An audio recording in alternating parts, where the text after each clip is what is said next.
Pues es que el problema es que lo que está subiendo fundamentalmente es los combustibles y los productos energéticos, como estamos viendo.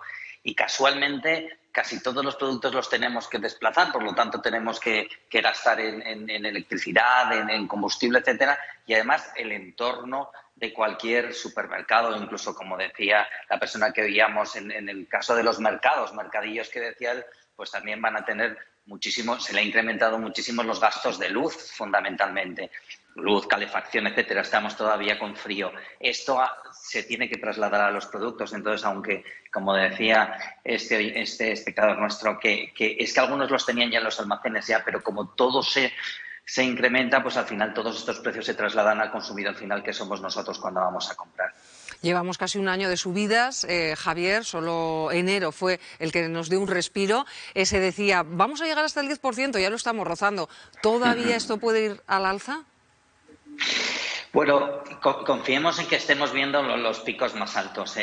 ¿Por qué estamos con estos precios tan altos? Bueno, veamos el lado normal, y es que solo hay que ir a la gasolina y ver que estamos rozando los 2 euros el gasoil, la gasolina, y la factura de la luz. Estamos viendo máximos, o hemos visto máximos este mes de marzo. Por lo tanto, este mes de marzo tenía que ser unos datos de precios muy altos. Esa era la parte normal. La duda es, ¿esto es el techo, o por el contrario puede bajar? Bueno, pues hay dos cosas. Primero, los precios de las materias primas están bajando. Estamos viendo que estos últimos días incluso el precio del petróleo ha bajado de manera significativa. Y por otro lado, el Plan Nacional de Respuesta al que estábamos escuchando al presidente del Gobierno va en esta línea, en abaratar fundamentalmente nuestra factura de combustibles. Por un lado, con ciertas ayudas a las gasolinas, etcétera, y por otro lado, con esta isla energética de la península ibérica que puede hacer que la factura de electricidad sea más barata. Si estos dos conceptos se consiguen controlar e incluso se abaratan, hombre, pues esperemos que estos sean uno de los datos más altos que hayamos visto, que, como decíais al principio, son los más altos desde 1985. O sea que contener tanto, por un lado, la luz, por otro, contener también el precio del combustible, eso haría que los precios no subieran tanto. Por lo tanto, esas medidas anunciadas por el Gobierno y que ya aparecen algunas reflejadas hoy en el BOE, empezarán a notarse y esto podría provocar, si no un descenso, por lo menos mantenerse. ¿Es así, Javier? Claro, estas medidas que entrarán en vigor el 1 de abril, o sea que todavía tenemos unos días duros, pero efectivamente este dato que estamos hablando de la inflación de este 9,8 es lo que se denomina el dato adelantado, es decir, no ha terminado todavía el mes y será sobre el 13, 14 más o menos del mes que viene cuando tengamos el definitivo. Por eso en este dato adelantado no especifican de qué es lo que ha hecho que suba tanto, pero ya adelanta el Instituto Nacional de Estadística que fundamentalmente ha subido por precios de electricidad y por combustibles. Por lo tanto, si estas medidas van encaminadas a controlar estos precios, lo normal sería que viéramos precios de inflación algo más bajos. Las medidas tienen una fecha final, que es el 30 de junio. Veremos cómo estamos hasta ahora. Se prevé que en estos meses pueda mejorar la situación. ¿Es tiempo suficiente para que se note? ¿Habría que prorrogarlas en el tiempo o habrá que esperar, Javier?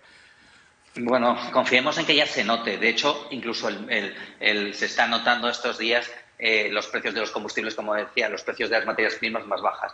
No debemos olvidar que tenemos una guerra y uno de los países, Rusia, es uno de los mayores países exportador de petróleo. Prácticamente de los 100 millones de barriles que consumimos en el mundo diarios, 7,7, 7,8 los produce Rusia. Por lo tanto, si esos barriles no se ponen en el mercado por la guerra y, por otro lado, por las sanciones, hay mucho menos petróleo y, por lo tanto, los precios suben. Ayer, que parece, o a medida que vamos viendo que las negociaciones entre Rusia y Ucrania van a bien, pues los precios de las energías bajan y eso se traducirá a no mucho plazo a los consumidores. Por lo tanto, por un lado, eso sería la parte más importante para que viéramos precios más bajos. Y segundo, estas medidas que, como tú bien dices, son solamente prácticamente para 3 meses. Durante estos 3 meses sí que tienen que tener capacidad de ajustar precios.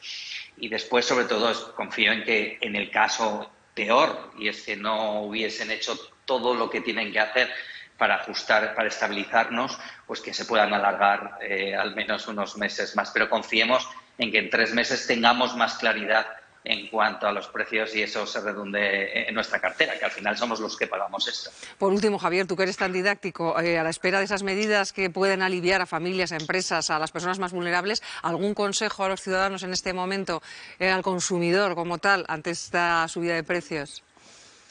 Pues como lo que está muy alto, me decía un amigo esta mañana, dice, y llené el depósito de gasolina ayer, tendría que haberme esperado. Bueno, pero lo llenamos cuando lo necesitamos. Yo creo que aunque se abaraten los precios de los combustibles, de las energías, los vamos a ver altos durante tiempo.